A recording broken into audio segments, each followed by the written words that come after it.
So for our first question, we have, does the character protagonist, that would be old Anthony, does he contradict himself when he's talking about money? Well, first, how does he feel about money? So you could say Anthony Rockwell feels very strongly that money can buy anything in the world.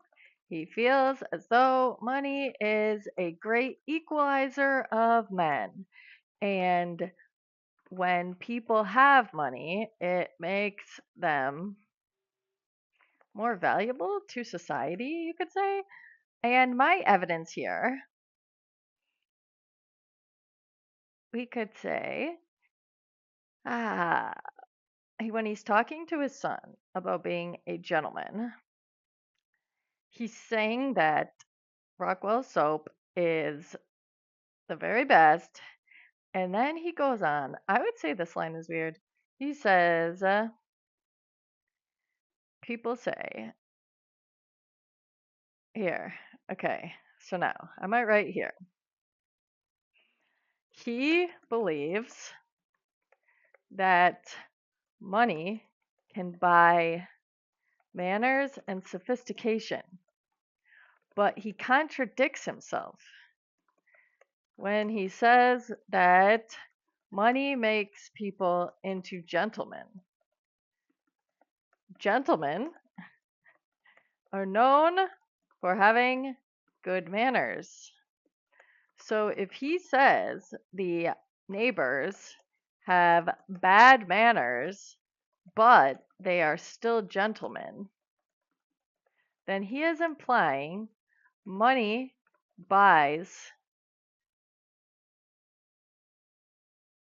manners. Well, not actually, he is implying that people with great wealth can be as rude as they wish. Basically, that's what he's saying here. And then I would put the quote. Well, I would maybe work it in, but that's the quote. And then if I was going to explain further, my manners are now almost bad as theirs. In this quotation, the protagonist shows that he feels that money can buy power and influence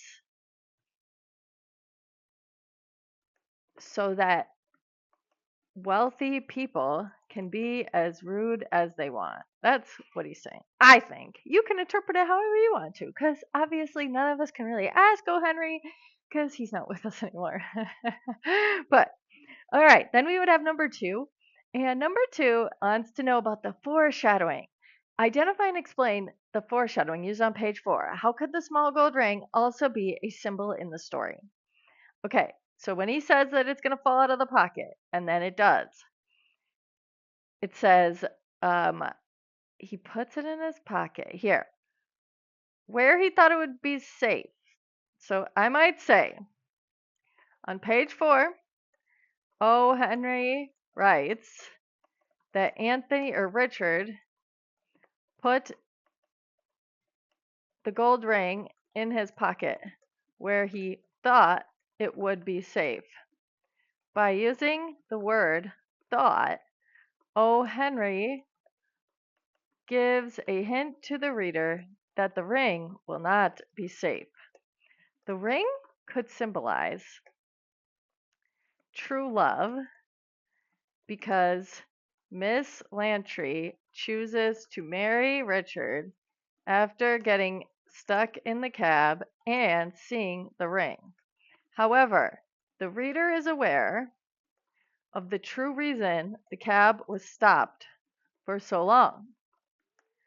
The gold ring could symbolize the, we could say, the lie that built Richard's marriage.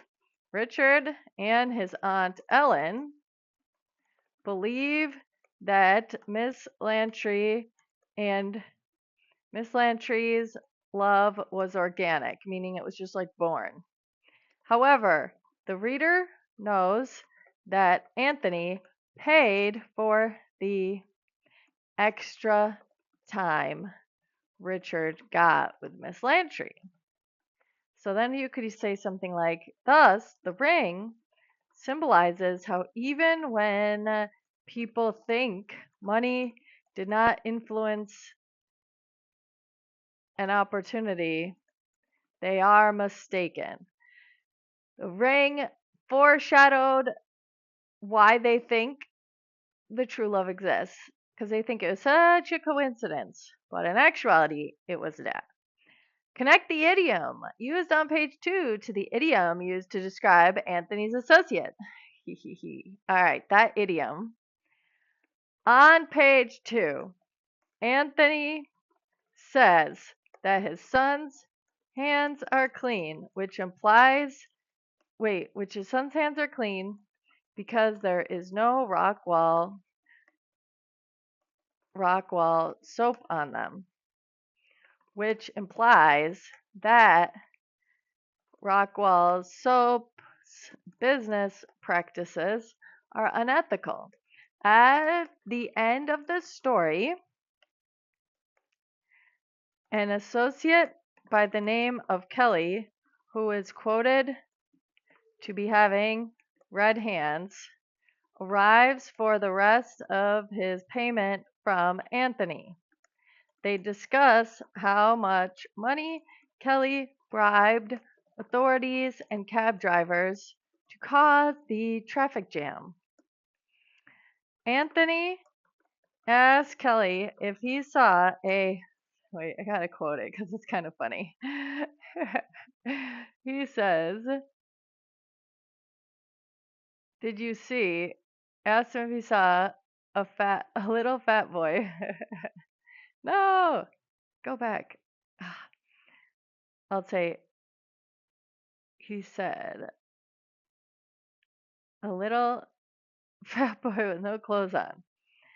Asked if Kelly if he saw a little fat boy with no clothes on carrying arrows.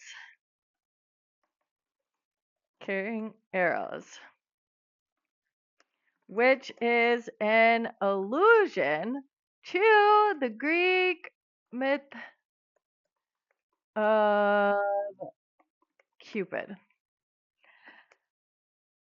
The idiom that Kelly has red hands goes along with O. Henry's initial idiom about Rockwall soap being unethical. The final line of the story solidifies the criminal behavior of Anthony because when he makes the joke about Cupid's arrow, Kelly has no idea what Anthony is talking about. This shows how Anthony and Kelly, we could say this shows how Kelly has most likely been doing criminal jobs for Anthony without asking. We could even say without asking why. Without asking why he is taking part in criminal activities. It is clear that the protagonist has bribed and manipulated his way to riches. The idioms are important to show the reader that the protagonist is not innocent, and neither are other wealthy, we could say wealthy business people in the world. It's just trying to solidify that this would happen all the time. And that is how much they're comfortable with